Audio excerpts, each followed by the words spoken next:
Good morning to all. My name is Lakshmi Chandrika. I am studying 10th in ZPHS School, Gadekal. Now I am going to explain about question number 16. రాబోయే 24 March public ఎగ్జామినేషన్లో question number 16లో ఎలా చేయాలో తెలుసుకుందాం. Question number 16 ఈజీగా ఎలా చేయాలి, marks ఎలా ఈజీగా తేవాలో తెలుసుకుందాం. Section B vocabulary and grammar. Question number 16లో relative clause, non finitive clause అని రెండు టాస్క్లు ఉన్నాయి. మనకు ఎక్కువ శాతం రిలేటివ్ క్లాజ్ రావచ్చు, నాన్ ఫినైట్ క్లాజ్ కూడా రావచ్చు. రిలేటివ్ క్లాజ్ ఫస్ట్ యూనిట్లో ఉంది, నాన్ ఫినైట్ క్లాజ్ 5th యూనిట్లో ఉంది. ఇప్పుడు నేను రిలేటివ్ క్లాజ్ గురించి ఎక్స్ప్లెయిన్ చేస్తాను. ఫ్రెండ్స్, ఒక example. Nick had very low centre of gravity, it help him balance well. ఇక్కడ Nick had very low centre of gravity, నిక్కు చాలా తక్కువ సెంటర్ ఆఫ్ గ్రావిటీ ఉంది. It help him balance well, అది తనకు బ్యాలెన్స్ చేయడానికి ఉపయోగపడుతుంది. రెండు సెంటెన్సెస్ ఉన్నాయి. Model 1. If the subject is in the first sentence and the subject of the second sentence are not same, who are which will be used in the place full stop. Friends, Nick had a very low centre of gravity. ఈ సెంటెన్స్లో Nick అనేది subject, it helped him balance well, it అనేది subject.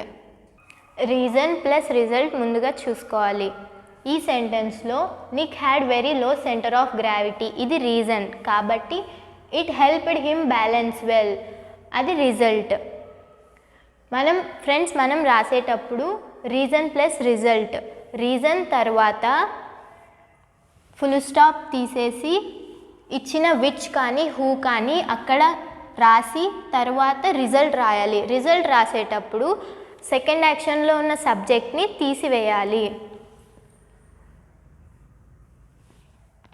తీసివేసి మిగిలిన సెంటెన్స్ని అలాగే రాయాలి.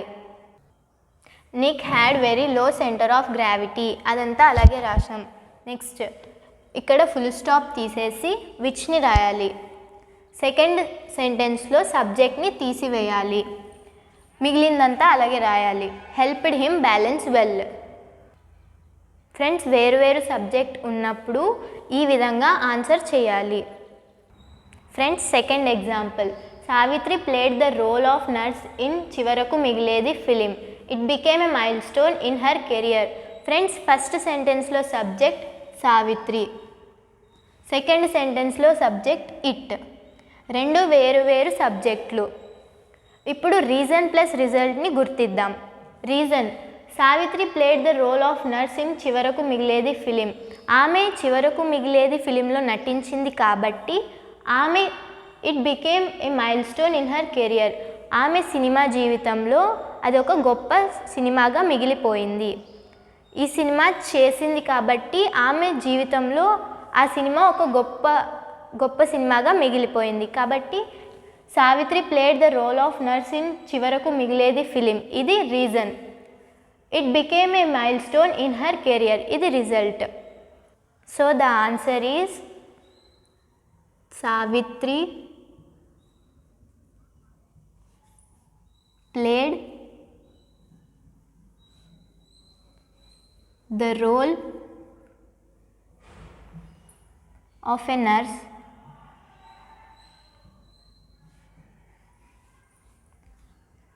In Chivaraku Migiledi film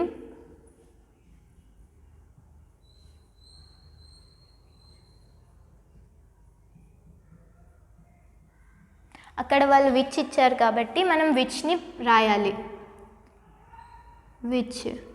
second సెంటెన్స్లో ఉన్న సబ్జెక్ట్ని తీసివేయాలి, మిగిలిన వాక్యాన్ని అలాగే రాయాలి. Became mile stone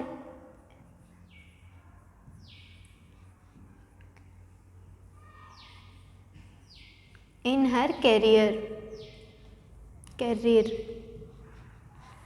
Friends, third example.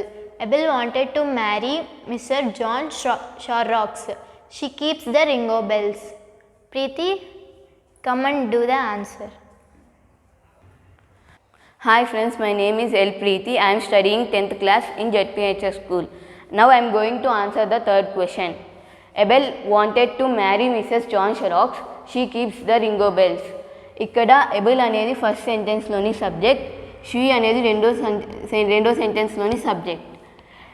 ఇక్కడ రెండు సబ్జెక్ట్స్ వేరు కాబట్టి ఇచ్చిన హూ కానీ విచ్ కానీ ఫుల్ స్టాప్ తీసేసి అక్కడ రాసి మనం రెండో సెంటెన్స్లోని సబ్జెక్ట్ని తీసి రెండో సెంటెన్స్ మొత్తాన్ని అలాగే రాయాలి.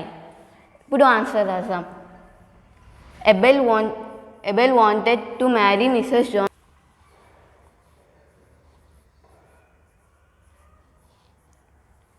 ఇప్పుడు ఫుల్ స్టాప్ బదులుగా మనం హూ అనే రిలేటివ్ ప్రొనౌన్ని ఇక్కడ రాసాం. రెండో సెంటెన్స్లోని సబ్జెక్ట్ని తీసి మిగిలిన సెంటెన్స్ మొత్తాన్ని ఇప్పుడు రాయాలి.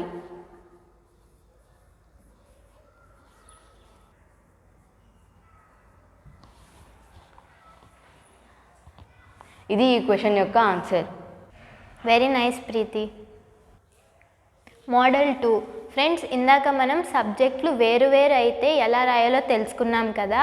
ఇప్పుడు సబ్జెక్టులు ఒకటే అయితే, if the subject of the first sentence and the subject of the second sentence are same, who which will be used after the subject of the first sentence. Friends, ఇప్పుడు ఇచ్చిన రెండు సెంటెన్సెస్లో సబ్జెక్ట్స్ ఒకటే అయితే ఎలా చేయాలో చూద్దాం. Example, Edison failed many times in life, he invented 1000 inventions. Friends, first సెంటెన్స్లో subject Edison, second సెంటెన్స్లో సబ్జెక్ట్ హీ. ఇక్కడ హీ అంటే ఎవరు? ఎడిసన్. కాబట్టి రెండు సబ్జెక్టులు ఒకటే. ఇచ్చిన ఫస్ట్ సెంటెన్స్లో ఉన్న సబ్జెక్ట్ని అలాగే రాసి కామా పెట్టి వాళ్ళు ఇచ్చిన హూ కానీ విచ్ కానీ రాసి ఫస్ట్ యాక్షన్ రాయాలి. తర్వాత సెకండ్ యాక్షన్ రాసేటప్పుడు సెకండ్ యాక్షన్లో ఉన్న సబ్జెక్ట్ని తీసివేయాలి. మిగిలిన వాక్యాన్ని అలాగే రాయాలి. Friends, third example, the horse was ready in the stable, it would carry the porter in to the battle. The horse అనేది ఫస్ట్ సెంటెన్స్లో సబ్జెక్ట్, ఇట్ అనేది సెకండ్ సెంటెన్స్లో సబ్జెక్ట్. రెండు సెంటెన్స్లలో సబ్జెక్ట్ ఒకటే ఉన్నాయి కాబట్టి ఫస్ట్ సెంటెన్స్లో ఉన్న సబ్జెక్ట్ అలాగే రాసి కామా ఉంచి వాళ్ళు హూ ఇస్తే హూ, విచ్ ఇస్తే విచ్ అక్కడ రాయాలి. ఇక్కడ first action, the horse was ready in the stable, గుర్రం స్టేబుల్లో రెడీగా ఉంది. It would carry the porter in to the battle, పోర్టర్ని బ్యాటిల్లోకి తీసుకువెళ్ళడానికి. ఇక్కడ first action, the horse was ready in the stable. Second action, it would carry the porter in to the battle. కాబట్టి answer వచ్చి ద హార్స్ కామా ఉంచాలి. వాళ్ళు which ఇస్తే which, who ఇస్తే హూ రాయాలి. ఇక్కడ విచ్.